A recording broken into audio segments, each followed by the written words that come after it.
ইষ্টপ্রাণ দাদা ও মায়েদের প্রত্যেককেই জানাই আমার আনন্দিত জয়গুরু। আশা করি আপনারা ঠাকুরের দয়ায় বেশ ভালো আছেন। আমিও ঠাকুরের দয়ায় বেশ ভালোই আছি। প্রত্যেক দিন ঠাকুরের গান, বাণী পাঠ এবং তার ব্যাখ্যা করার চেষ্টা করি। আজও পরম প্রেমময় শ্রী শ্রী ঠাকুর অনুকূলচন্দ্রের শ্রীহস্তলিখিত সত্যানুসরণ গ্রন্থ থেকে একটু বাণী পাঠ করব এবং তার ব্যাখ্যা করার একটু চেষ্টা করব, যতটুকু আমি বুঝি। প্রত্যেকটা দিন ভিডিওতে ঠিক তাই আমি বলে থাকি যে যতটুকু আমি বুঝি, যতটুকু আমি বুঝতে পারি বা চেষ্টা করি, ততটুকুই আপনাদের কাছে শেয়ার করি।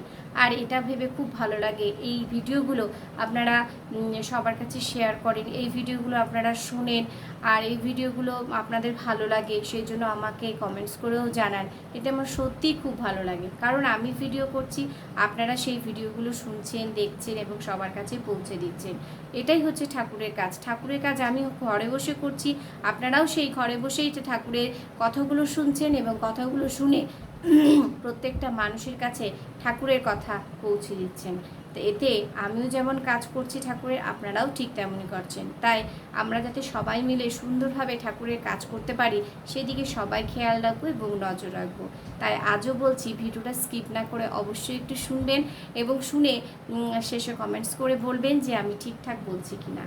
তো জয়গুরু শুরু করি আজকে পরম প্রেমময় শ্রী শ্রী ঠাকুর অনুকূলচন্দ্রের শ্রীহস্তলিখিত সত্যানুসরণ গ্রন্থ পাঠ। অহংকার আসক্তি এনে দেয়, খুব গুরুত্বপূর্ণ কথা। এই ছোট্ট ছোট্ট কথার মধ্যে আমাদের অনেক কিছু জানার এবং বোঝার বিষয় আছে। আমরা জানি না, বুঝি না বলেই কিন্তু আমাদের জীবনে আজকে এই অধঃপতন বা এই দুর্গতি আমাদের এসে দেখা দেয়। প্রথমেই বলছেন ঠাকুর, অহংকার, আমাদের ভিতরে যে অহংকার আসক্তি এনে দেয়। আসক্তি এনে দেয় স্বার্থ বুদ্ধি।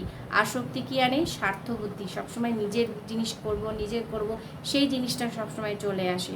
স্বার্থ বুদ্ধি আনে কাম। স্বার্থ বুদ্ধি তখন কি নিয়ে আসে? তখন নিয়ে আসে কাম। আর কাম হতেই ক্রোধের উৎপত্তি। কাম যখন থাকে তখনই কিন্তু ক্রোধের উৎপত্তি, মানে রাগের উৎপত্তি হয়, রাগ চলে আসে। আর ক্রোধ থেকেই আসে হিংসা। রাগ যখন এসে যাবে তখনই কিন্তু এসে যাবে হিংসা। মানুষের মধ্যে হিংসা, আর হিংসা যে একে অপরকে রেখে হিংসা করবে সে কোনো দিন কোনোভাবে জয়ী হতে পারবে না। কেউ কাউকে দেখে হিংসা করো না। ঠাকুর কিন্তু বলেছেন কেউ কাউকে দেখে হিংসা করো না।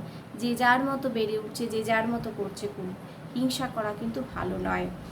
ভক্তি এনে দেয় জ্ঞান। এই যে ভক্তি আমাদের কি এনে দিবে? এনে দিবে জ্ঞান। জ্ঞানেই কি হবে? জ্ঞানেই সর্বভূতে আত্মবোধ হয়। সর্বভূতে কিন্তু আত্মবোধ হয়। সর্বভূতে আত্মবোধ হলেই আসে অহিংসা। অহিংসা কখন আসবে? সর্বভূতে যখন আত্মবোধ আসবে, নিজের যখন বোধ আসবে, তখনই কিন্তু হবে অহিংসা। আর অহিংসা হতেই কিন্তু প্রেম। যেখানে হিংসা থাকবে না সেখান থেকেই কিন্তু প্রেমের উৎপত্তি হবে। তুমি যতটুকু যে কোনো একটির অধিকারী হবে।